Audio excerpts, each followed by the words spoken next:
Based on a true story, The Lost Bus 2025, directed by Paul Greengrass, takes us into the heart of one of the deadliest wildfires in American history. It's a story of courage, chaos, and the will to survive, when one school bus driver and a teacher face the impossible, getting 22 children through a wall of fire. The film opens by establishing Kevin's life in turmoil. His father has recently died, he is caring for his ill mother, he has a fractured relationship with his teenage son, possibly a divorce. Small details like a dying pet are used to show his emotional strain. These establish why this day will matter to him beyond just doing a job. We are introduced with Mary Ludwig, teacher at Ponderosa Elementary. Lives, personality, interaction with students are shown. She is portrayed as caring, calm under pressure, someone the children trust. Her professional instincts are central to how they manage fear during the evacuation. Meanwhile, the movie focuses on initial wildfire warnings, dry season, drought, wind, risk factors. Some subtle early warning signs: smoke in the distance, changing air quality. Then, ignition of the campfire, faulty power line, high winds begins to spread rapidly. Kevin gets the call to evacuate 22 children and their teachers. Even though he has personal matters to attend to checking on family, he responds to the call. Children board the bus, Mary Ludwig joins. The sense of urgency begins. Smoke moves in, first visible fire is seen along the periphery. Conditions deteriorate fast: traffic congestion, blocked roads, panic among people evacuating in personal vehicles. Some roads become unusable, visibility becomes very low due to smoke. Heat and embers create physical threat. Kevin and Mary must make decisions: which roads are safe, less congested, whether to continue. Fire blazed on all sides, an inferno swallowing the horizon, turning the once busy highway into a corridor of chaos. The air trembled with heat, smoke rolled across the asphalt like waves of darkness. Cars honked and screeched, their drivers frozen in panic, unsure which way to turn. Kevin's instincts took over. "Mary, switch seats," he shouted, his voice cutting through the roar of fire and sirens. "Take the wheel, I'll clear the way." Without hesitation, they moved in unison, a wordless understanding between them. Kevin jumped out into the choking smoke, waving his arms, pounding on car windows, shouting directions like a commander in battle. "Back up, left, keep moving," he barked, guiding the terrified drivers, carving a narrow path through the gridlock mess. Inside, Mary gripped the wheel tight, her breath trembling but steady. "Hold on," she called to the children, steering the heavy bus through the narrow gap Kevin created. The bus pushed forward, inch by inch, toward the only patch of light ahead.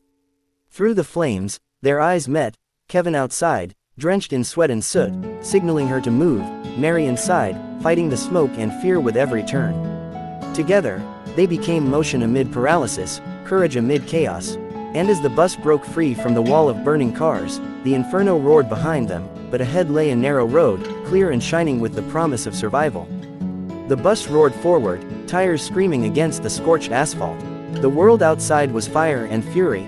Houses crackled in flames, roofs collapsing into molten ruin, sparks leaping across the wind like fiery insects. The children whimpered, holding each other as the windows glowed with the reflection of burning cars. The air inside was thick with smoke, every breath felt like swallowing ash. Kevin steered hard, the bus scraping past overturned vehicles, crashing through debris. An electric pole fell nearby, cables snapping, spitting blue sparks that danced across the metal roof with a terrifying hiss. Then, as the bus jolted back onto solid ground, the brief hope of escape died in their throats. Ahead stretched a new horror, a landscape swallowed by flame. Both sides of the road were engulfed, houses reduced to glowing skeletons, trees burning like torches, cars jammed in a tangled snarl of wreckage and smoke. The heat was suffocating, the sky itself seemed to burn. The forest ahead crackled with the sound of despair, the cries of trapped animals mixing with distant explosions. The bus idled in the middle of the inferno, surrounded by a circle of fire and chaos, the world around them collapsing into cinders, and yet, somewhere in that choking darkness, the faint cry of a survivor echoed through the flames. In the heart of chaos, when flames licked the sky and the air was thick with smoke, Mary made a choice no mother should ever have to make. The children were crying, their lips cracked from thirst. The water had run out hours ago. Without a word, she wrapped her cloth around her head. Through the burning street she moved, dodging falling embers and collapsing wires. She broke open the window. Inside, broken glass, smoke, and the faint glimmer of a water bottles. She grabbed it with trembling hands. When she returned to the bus, the children reached out, wide-eyed and silent. The bus stood still, surrounded by burning wreckage and the roar of fire devouring everything in its path. Kevin kept his hand tight on the wheel, eyes darting between the smoke ahead and the terrified faces behind him. Mary sat beside him, clutching the children, her breath shallow but steady, waiting, praying. The air grew hotter, unbearable. The children and adults start suffering from smoke inhalation. Teachers use improvised breathing filters, wet cloths, torn fabric. Some children are scared. Mary comforts them. Kevin also has moments of panic but tries to stay composed. Kevin and Mary make critical choices under stress, whether to stay or abandon certain paths. The engine roared back to life, coughing through the smoke. Tires screeched as the bus lurched forward, smashing aside debris. Burning branches fell across the windshield, sparks flying like rain, but Kevin pushed on. Mary shouted directions, guiding him through the flickering haze. They broke through the last wall of smoke, and suddenly, there was air again. Cool air. The fire behind them still raged, but they were out. Children are taken to safety, reunited with parents, accounted for. Kevin and Mary are emotionally drained, but there is relief. The film likely shows scenes of gratitude, trauma being processed. Aftermath. Kevin returns to view the damage, sees the toll, destroyed homes, scorched landscape.